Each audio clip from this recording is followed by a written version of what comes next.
Welcome to this week's Dunlop Motorcycle Tires Track Conditions Report from here in Detroit, Michigan. And Brock, it's the second round of that Triple Crown.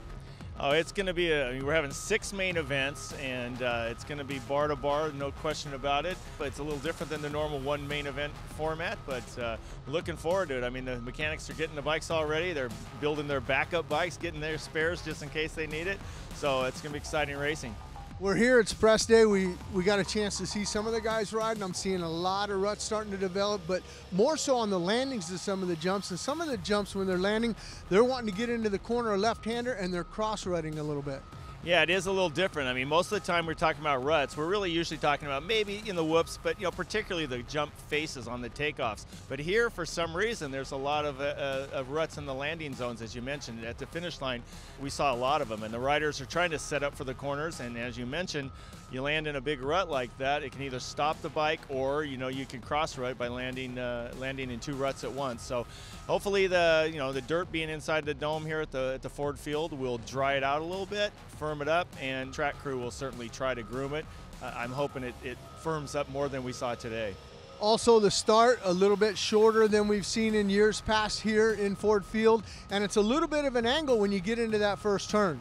Yeah, it's much better than being a sharp 90-degree corner. So it is, it will separate the riders, but it's very short. It's really runs sideways in the stadium, so you can imagine that's, how far that is.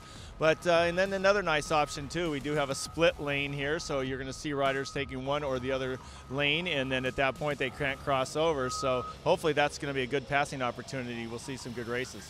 The other thing I saw, when we talk about some of the ruts in the corners, they got so deep that some of them started to cave in a little bit. Yeah, it reminds a lot of the old school guys. It reminds of the days with the old Saddleback Park when the berms would get so high, they almost look like a lip of a wave, So these guys are going to try to get barreled in there, and then eventually they'll tumble over, and you might come around one lap and have a big chunk of the berm lying right in that main rut. So that too is something you got to keep your eyes looking ahead.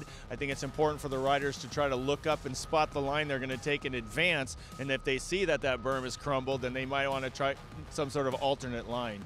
All right, well, you heard it from my former teammate at Yamaha, Brock Glover, 6-time AMA champion. That's it for your Dunlop Motorcycle Tires Track Conditions Report here in Detroit, Michigan, Ford Field.